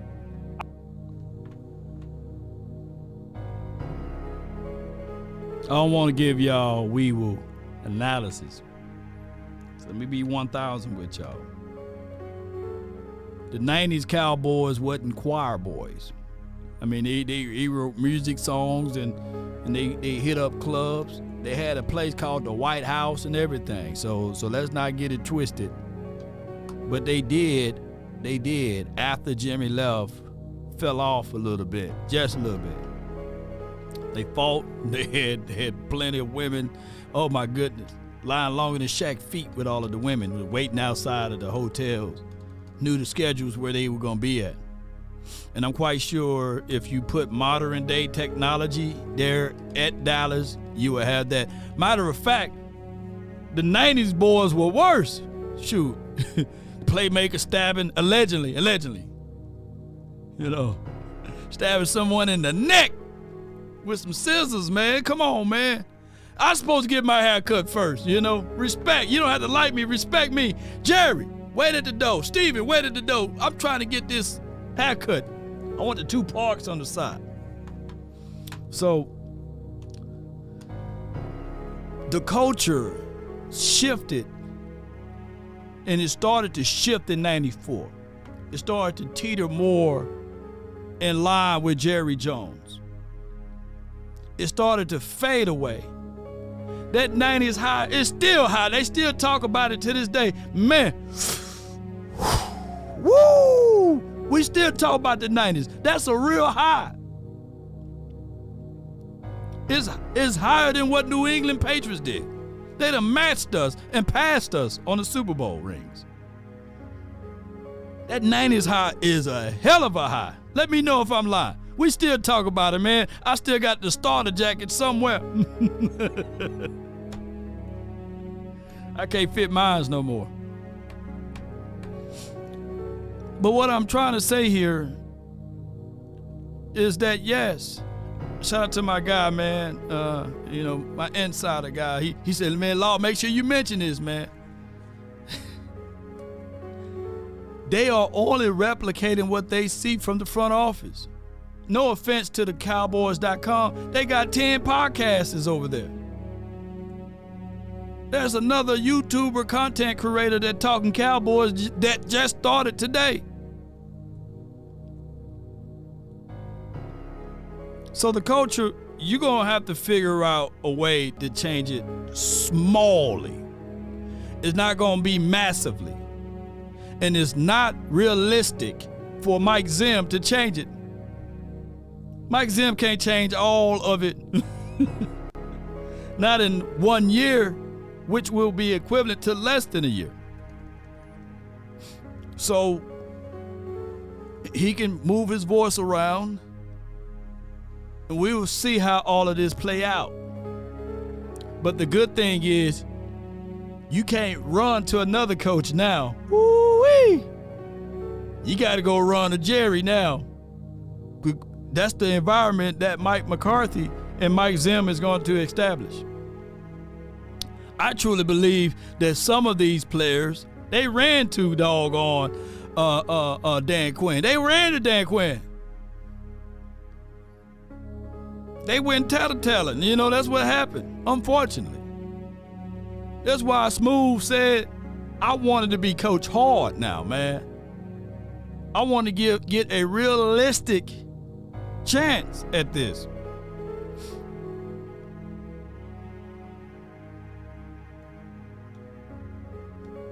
Somebody still high off those 90s Cowboys. Let me know if you still high off the 90s. Put 95 if you still high off the 95 Cowboys. I played against those teams. When they came out on the field, it wasn't like they weren't just trying to beat you. They were trying to they were trying, I don't even want to say they were trying to embarrass you. They were trying to punk you for 3 hours. And it was very, very evident. They played with a much different resolve, a much different competitive temperament. And they did it week after week after week. And Emmitt Smith was right at the forefront. You want to talk about one of the toughest players when we talk about toughness. You want to talk about the toughest players in the history. Right. In the history of the National Football League. Emmitt Smith played, I believe he played a playoff, was it a playoff game against the Giants? Where his shoulder was separated. Yeah. Yep. And Jimmy Johnson kept giving it to him. And he kept giving it to him on the old school artificial turf. And he's getting dumped play after play. And you see him walking back to the huddle, and they give it to him again. And again, and again, and again. And Emmitt Smith is saying, until somebody down there shows up like I showed up, I don't want to hear none of it. Tell me how good I... Let me add some corrections to it. And I love Emmett, you know. I love Emmett. I ain't talking bad about Emmett. No. But he's making one flawed mistake. It wasn't just me. It was Moose Johnson, too. It was Moose Johnson. Let me see if I can get this off. Let me see if I can get this right here. Y'all bear with me. It was Darryl Moose Johnson. It wasn't just me. Let me see if I can get this right here. It wasn't just me. It was me too. It was me too. Best wishes, Law Nation. It was me. So you had him and him.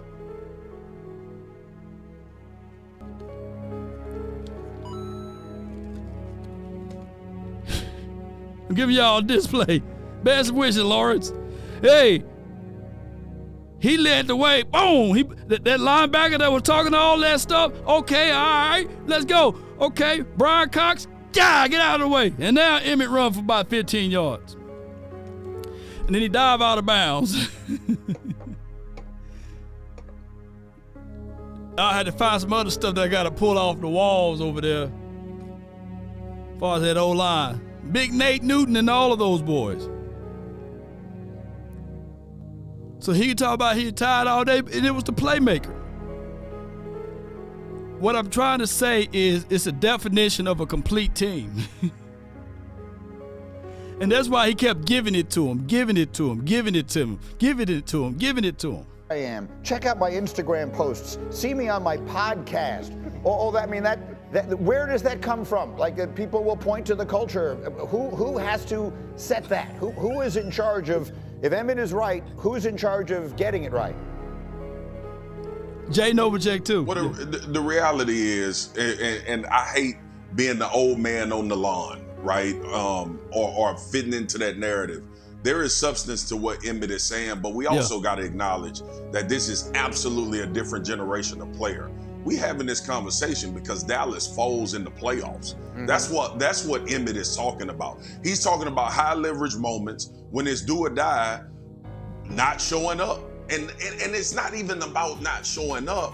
It's about how you looked against the Green Bay Packers. I think the disappointment lied with a lot of Cowboy fans and myself when you watch this team, and even just football fans. To look so unprepared, to get beat so bad, don't let the score at the end of the game be indicative of how this game went. They got dominated by Green Bay with a quarterback that was starting his first year. That is where this resentment from Emmit comes from. The part I do disagree with Emmit about is, bro, y'all set the tone for this. Like the media coverage, the owner is still the owner that y'all had when David Blaine was in the locker room doing magic tricks and y'all on Hard Knocks. This is a part of who the Cowboys are. So when I hear people talk about the media attention and guys being polarizing and big figures, that's a part of being a Dallas Cowboy. That is not going anywhere. It's about them guys in the locker room and how they handle it and manage it and show up when it's high leverage moments. No doubt, no doubt. And some people got it, some people don't. And sometimes you got to have that difference maker. Coach's decision matters.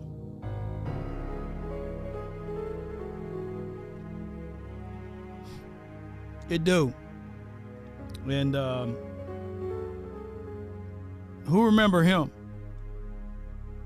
Who remember this dude?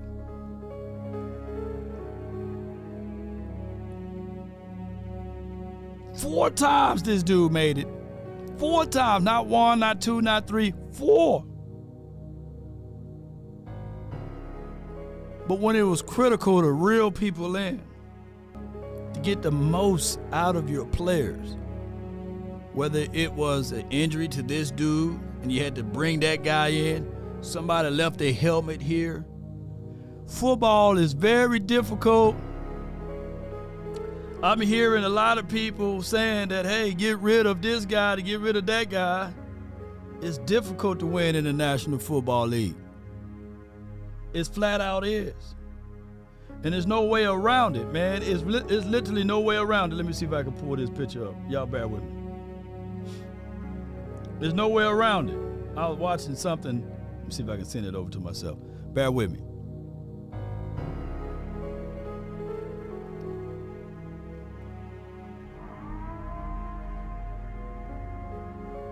You get there, you hit a brick wall. Shout out to the super chat. Trill says, will it be competition and competitiveness between players and coaches this offseason? Oh, that's why I put that in the title. Because we should see the realness of competition and the ability to also compete with one another. It should be. Marv Levy, baby. Yeah.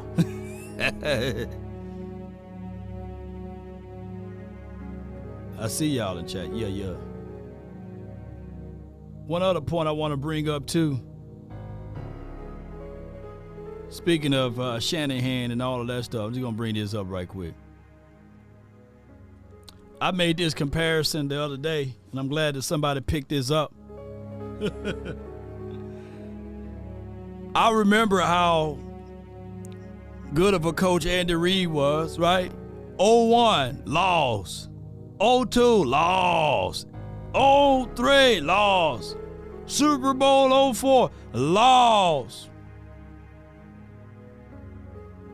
2018 on a whole different team, won, right? It's good to be in company with that. I'm not saying that Shanahan is a terrible coach. But he's still a young coach, man.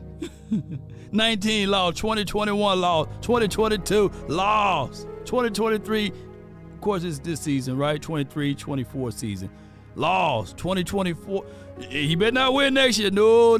He better go to another team. They better cut him, fire him, or what have you. But y'all get what I'm saying. Y'all better be careful with these coaches. But let's finish out this thing, man, so y'all can get back to y'all loved ones on this beautiful day. Let's finish out this report. Appreciate everybody, man, for tuning in. The name is Law Nation. Let's go. Appreciate y'all, man. One love to all of y'all. Appreciate you.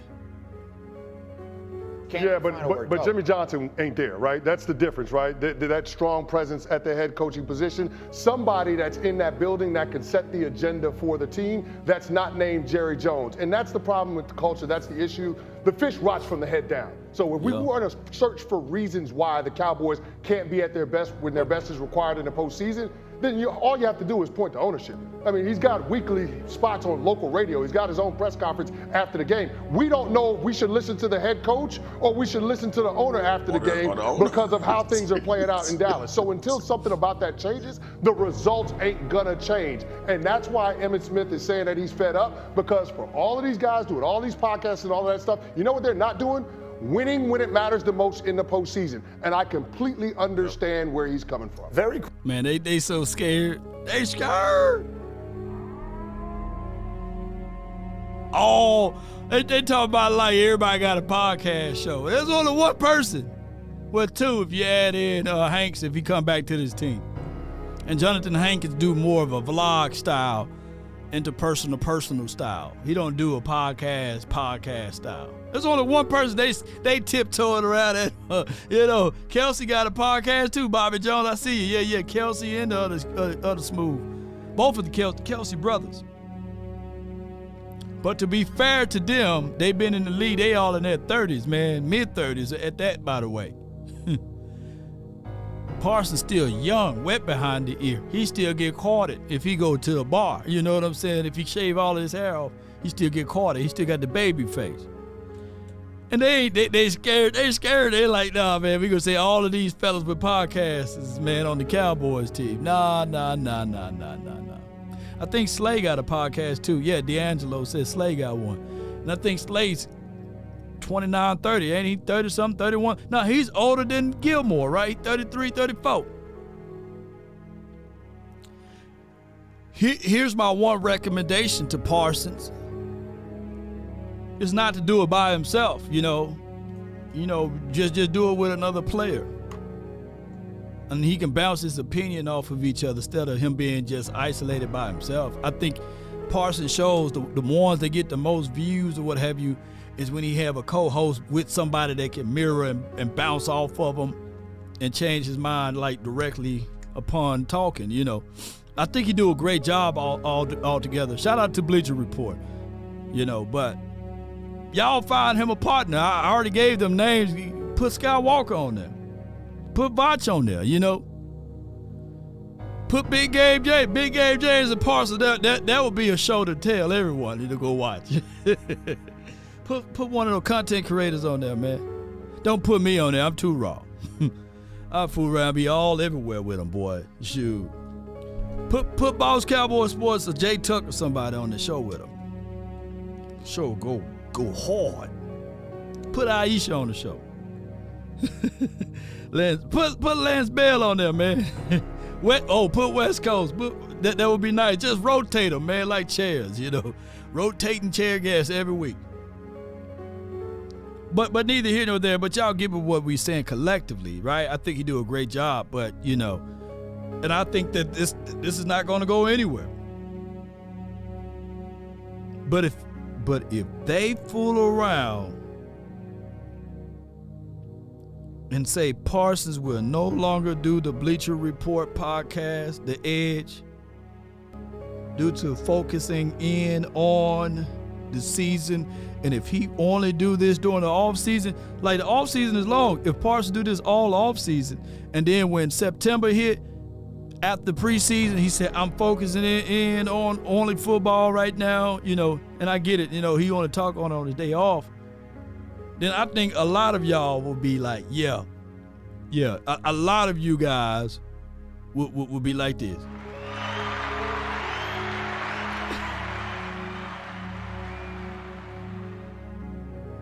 A lot of you guys will be happy with it, and that's just what it is. But neither here nor there, man. I appreciate y'all, man, so much for tuning in on this beautiful day or night podcast talk from Law Nation Sports.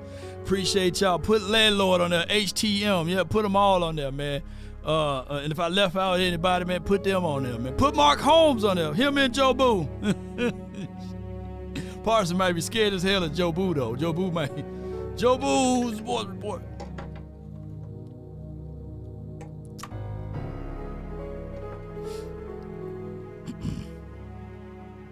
Yeah, what happened? Put my guy JC that work on it. All right, Cowboy Nation, appreciate everybody for tuning in. I just wanted to say this. With Mike Zim on this long marathon type of show, you're going to get competition, competitiveness. It should be exuding through everyone, right? No nonsense type of stuff, right? We should be a disciplined team. I don't know how much we can change within 1 year, but at least we shouldn't lead the league. I'm shooting for like top 12, maybe top 15 around that area, you know, this year. Shango fire. Yeah, ooh, yeah. Shout out to my guy Shango. Tom Downey, man, chat sports. Chat sports with Parsons, you know. All of those boys. The Fire Talk, man, put him on there with Parsons. But I think that this team should be better, man. I'm just talking about principles, schemes, and concepts. This team should be a whole lot better. I think that this should be a utilization of greatness with both of these guys. They know each other. He expressed his thoughts that he knows Mike McCarthy. He's good friends of Stephen Jones, so that should be a thing. That should be a tangible deal there. And that should be something that we can look back at and see how this will all shake out. Yes, indeed, the big time show, Candy. Put Candy on there, man. Put Candy on there. Put Craven Cowboys, Stargazer, put all of them. Put Bitches Love Sports on there with Parsons. I think that would be a good show. That would be a real good show, y'all. That would be a real good show. Y'all check out that. But neither here nor there, man. I appreciate y'all, man. I thank those who participated in this show altogether. Appreciate y'all feedback. If I offended anyone, charge it to my head, not my heart. Cowboy Nation, if you like what you heard today, be sure to hit that like button, share this content, let a friend or a neighbor know where to go when it's time to tune in to Cowboys Sports Talk and Beyond. Hey, put his brother on there, Terrence Parsons, you know, Parsons and Parsons show, brought to you by, you know, Prize Picks or somebody. You know, appreciate Prize Picks too for being for who they are, helping me out all through this season here. Yeah, Dak Attack. Yeah, put him on there. We got to get Dak Attack with Tad Prescott. You know, that'll be a good show. Yeah, and my guy Ray Ray. Don't leave Ray Ray out, man. Ray Ray Podcast, man. Shout out to them. Appreciate them. Appreciate him. Shout out to Shakertons, too. We working on a big deal with them. Salute to Shakertons. This may be Law Nation new home down there in Arlington. For all your play-by-plays, pre-game and post-game at Shakertons, come on out and shake something with us, man.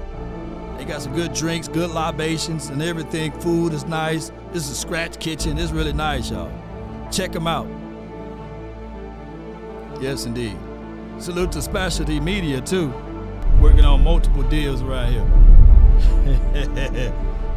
Yeah. Paper, they're a better team. Right. They have all the assets and resources that we don't. But let us get on the line, boy, and see if that factors in. I guarantee you it won't. Wow. It won't, baby. You know that prize fighter I always talk about? Even when he's down, he continue to swing. Even when people count him out, he continue to swing. Even when he falls down, he try to land on his back because he know if he can look up, he can get up. And that's the mindset we should have. Granted, 12-5 is the floor. Going to the playoff is the floor. We got to make a deep run. And I won't even be satisfied if we only win a few playoff games. My satisfaction is going all the way to the biggest and the brightest of the dances. And that's going to the Super Bowl, but ultimately winning the Super Bowl. Look at how the Niners now are in shambles. They talking about their number 11 not coming back. You know, his girlfriend is on TikTok and Instagram, MySpace, Black People Meets everywhere. She talking about my man ain't coming back since he been gone, you know, all of that stuff. So I want y'all to understand this. That getting to the Super Bowl is one thing, and I know it's an accomplishment. but I don't want to be the first loser. No. I want to get there and win, right? Look how the Eagles just imploded, right? They moving stuff around. Yes, indeed. Sarah Tony, Cowboys is only fans. Yeah. But shout out to all of y'all, man. They imploding, right? So this is the best time for us to capitalize. Go seek out Steve Wilks. Bring him in. Let's squeeze out all of the information he got on how he was able to destroy us. That'll be the first one. He destroyed the Eagles. His defense destroyed the Eagles. His defense destroyed the Cowboys. His defense destroyed the Cowboys. His defense destroyed us, man. Come on. Jerry. Now come in the room, Jerry. Come on over here, Jerry. Come on over here. Get your damn act together. I don't like your attitude. Hey. Well, listen to me. You might win something. Pick up the phone, call Steve Wilks, bring him in. At least for a cup of coffee and see what he got. They did him wrong. He had the shortest rope than any doggone coach in the National Football League. He had a short rope with Carolina. I think he also coached over there in San Diego. He had a short rope over there. That man had to have short ropes, man. At least give him a half of a rope over here. Do that. Yeah, Jerry, if you want some glory hole, Jerry, you're going to have to do all of that. You got to get him over there. This is where we hold them. This is where we fight. No doubt. Is it Wilkes for what? Oh, Arizona. Oh, yeah, it was Arizona. I thought he was somewhere. That brother having short ropes, man.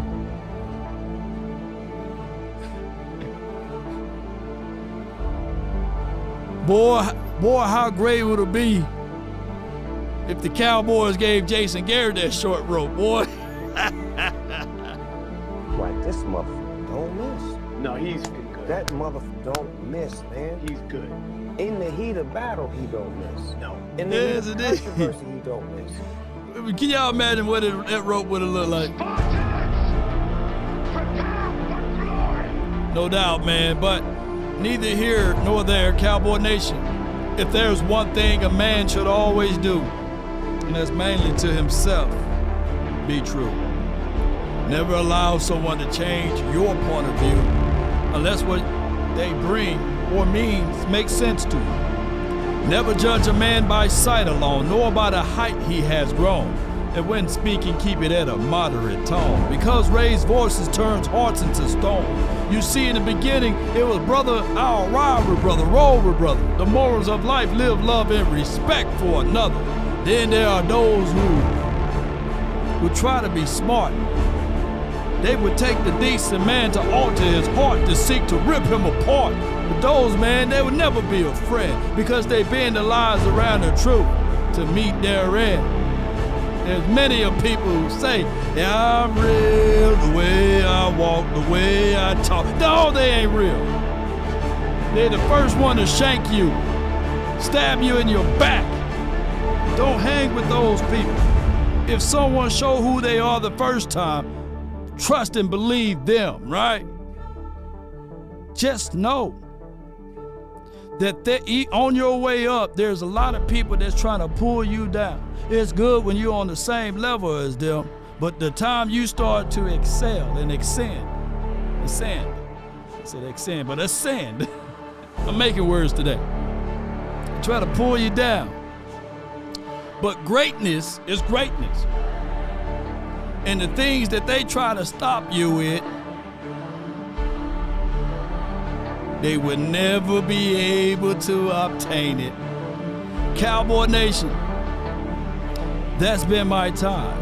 I really thank you all for yours. And remember, you're listening to absolutely nothing but the best.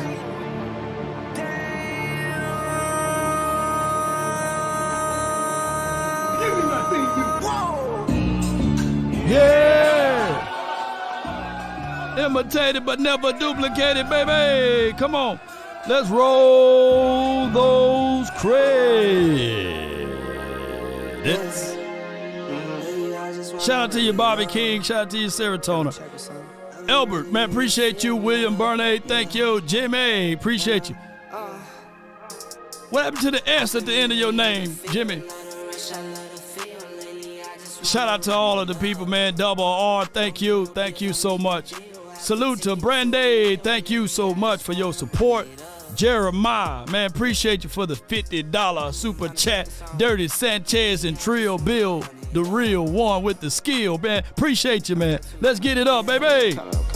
Lately, I just wanna run it up. Need them ones, I need them fives, need them tens, I need that change. Shout out to you, Gina. What more do you want from me? Greens and pinks, it's all the same. I still say and roll my change. Take some losses when I play, charge it to the game. I'm with L, yeah, I'm with T Black, I'm with Rabbit now. I'm with Bay, yeah, I'm with J, yeah, I'm with Chuck and now. Still the same, I switch sides, now it's about loyalty. You switch sides off for the bag, and that's worth more to me. I mix Nike with designer, I experiment. You just rock what's on the shelf, and I'm not feeling it. Search for the one, but baby girl, it's nothing real as this. Can't trust a soul, I keep a hammer, call it to the gym. I've been really in the field, let her rush, I let her feel. Lately, I just wanna run it up. Y'all better stop timing out my guy, Albert, man. Don't time out, Albert. Shout out to him, man. Come on, Forever DC, appreciate you, Troy. Thank you. Trayvon Hill, shout out to y'all. One love, man. Until next time. If you didn't hit that like button or share this content, come on, baby. Where my dogs at? Yeah. Come on. Too many foes and clothes. Yeah, on paper, they're a better team. They have all the assets and resources that we don't. Now let us get on the line, boy. And see if that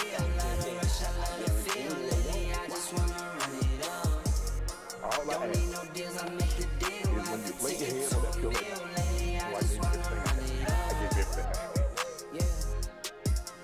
Put boy in the chat, man. Put boy in the chat. Cause what he said again?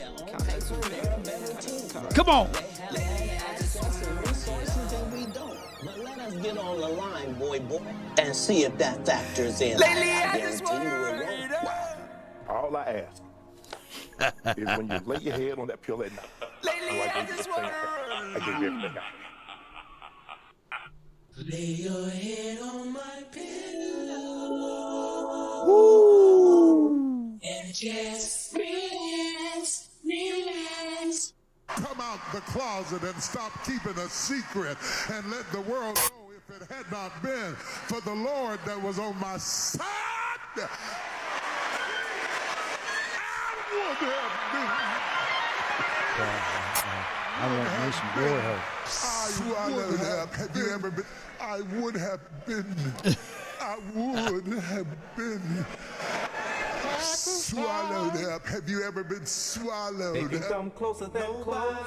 Yeah. Original, they never will be. Not the one who made the rules, right? Do it, left, do it, right, do it. Oh my goodness, they coming for me, baby. Let me get on up out of here. Oh my goodness, man. Yeah, on paper, they're a better team. Right. They have all the assets and resources that we don't. But let us get on the line, boy, and see if that factors in. I guarantee you it won't.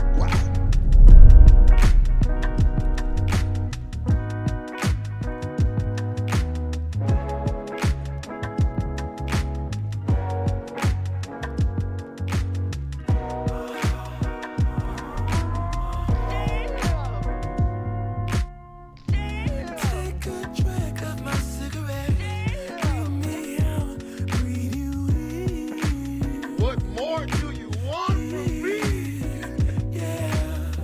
Ready? Run from it. Destiny arrives all the same. Now here, or should I say, Don't let the street lights I am. all alone. You know it's dangerous to go alone. You having an unnatural allegiance to losers. Right. I'm Let me play it too.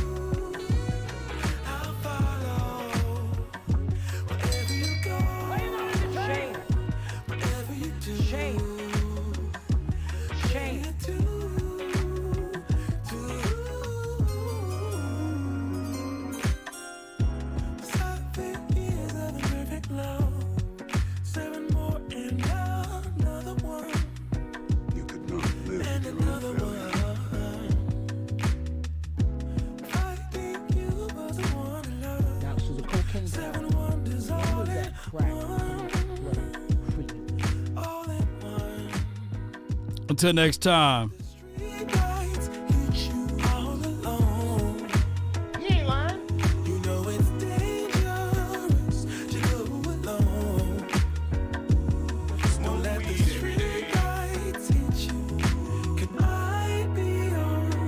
Play a tour, I follow. Whatever you go. What I'm saying is that there are known knowns and that there are known unknowns, but there's also unknown unknowns. Things we don't know. Let me crack your cranium and fertilize your brain. If a paper crane can fly, then Pirelli doesn't feel that far. Until next time, baby. We up out. Peace. Bringing you the power of darkness. So far, This is where we hold them. if a paper This is crane where we can fight. fly on, fly on, fly on, fly on, fly on. Nobody does it better than me. Talk about a playmaker. That's a playmaker.